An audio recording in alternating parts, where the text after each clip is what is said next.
Hi, I'm Mark. And I'm Valerie, and we're at my home. So today we're going to take a first look at our new Saramonic Vmic5 Pro.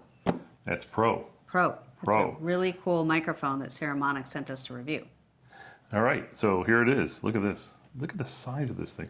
Now you would think this would be really heavy. It's not. It's very lightweight. And it comes with a windscreen built in. And just to give an idea what it looks like. There it is. Big shotgun mic. All right. It's got the battery lasts for 120 hours.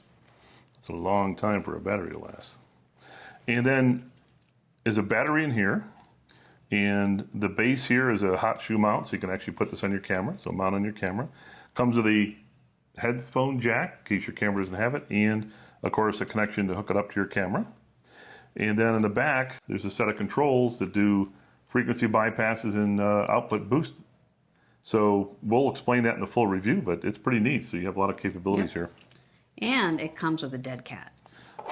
Oh, the dead cat. Or a fur windscreen. That's probably a better way to say it. Because that's like a large cat. Yeah, this is a... And it charges, by the way, by Usbc. So in the front of it, there's a Usbc connector for charging. But you said 120 hours? 120 hours. We should be good with that. You should be good with that. And then, of course, it comes with a Trs cable to hook it up to your camera. So we're looking forward to trying this out. So we're going to come back and do our full review. Thank you. Thank you.